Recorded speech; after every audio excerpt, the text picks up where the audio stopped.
Is the United States likely to follow Israel's suit? What are the diplomatic and security decisions that the U.S. needs to weigh here? Well, I mean, it would be foolish to try to predict what the U.S. does under Donald Trump.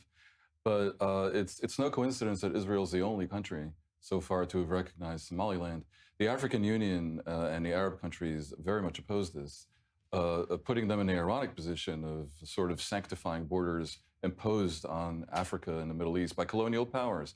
And the reason they do this is because so many of these countries, including the main ones themselves, have potential separatist regions. Ethiopia has Tigray, Nigeria has Biafra, Cameroon, Congo. They would all fall apart if the idea of secessionism were to be rendered okay and widely acceptable. By the way, it's also the reason why the world was not too excited about the Catalan separatist movement or the Basques or even Kosovo.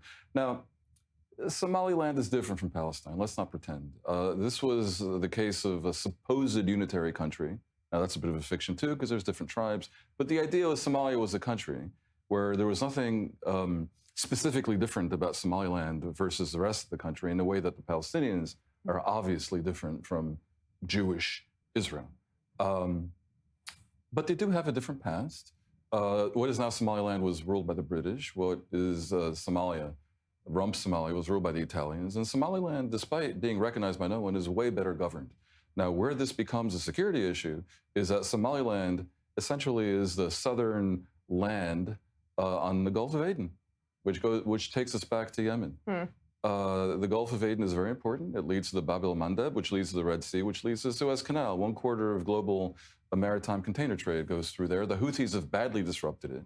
The Houthis used their control over the Bab el-Mandeb to make a lot of trouble for Israel. And if Israel recognizes Somaliland, and if, let's say, Israel gets a forward base in the port of Berbera, looking across at Yemen, that would make a defense against the Houthis by Israel much, much, much more easy. Now, this is a strategic equation where we're looking at a potential chaotic state in this critical waterway. If Israel is also involved, and Saudis are, and the UAE is, and 3 different versions of Yemen are, wow. But is this putting the cart before the military horse, it seems? Right now, it's just recognition. So how realistic is the scenario that not only Dan has been putting, but other Israeli analysts have been putting as well? I think it's realistic. I'm not sure it's immediate, and let's acknowledge that nothing formal has been said, so we are obviously speculating, but there does seem to be a very transactional nature to this recognition. Israel needs a forward base in the Red Sea. It can't keep sending its missile ships and subs and even the jets 2,000 kilometers each time when it wants to put the Houthis in their place, when they're terrorizing Israeli cities with missiles, when they're trying to place a naval blockade and badly harming maritime traffic in Eilat, forcing ships to go all the way around Africa if they want to reach Israeli ports. We can't allow the Iranians to shut down the Red Sea. So placing a forward logistics, intelligence, naval base in that area would be a huge benefit. It would also, by the way, require that the Israeli Navy grow. The Israeli Navy, as it is, doesn't have enough ships to cover both the Mediterranean missions and the deep Red Sea missions that we're talking about. But it's been there before. There used to be an Israeli base in Sharm el-Sheikh. The Navy used to be much bigger than it is today. So I think that this is realistic. I think this is actually the intention. And I think that Israel is behaving more like a regional power by advancing this. And I think that the UAE also has a very important role to play. Going back to the last story, they are interlinked, of course.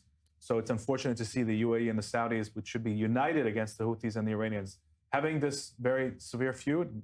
At the end of the day, I think it's in the interest of every sane country to shut down the Houthis, shut down the Iranian terrorization of the Red Sea, the piracy-like behavior, and to restore some semblance of order in this critical waterway. And by the way, if they succeed, that would also be a favor to Israel's good friends, the Egyptians, who have suffered very, very badly, billions of dollars in revenue lost at the Suez Canal because of the Houthis. Good news for a lot of people in the region, it seems. Dan Perry and Yaakov Lapin, thank you both so very much for being with us on The Rundown today.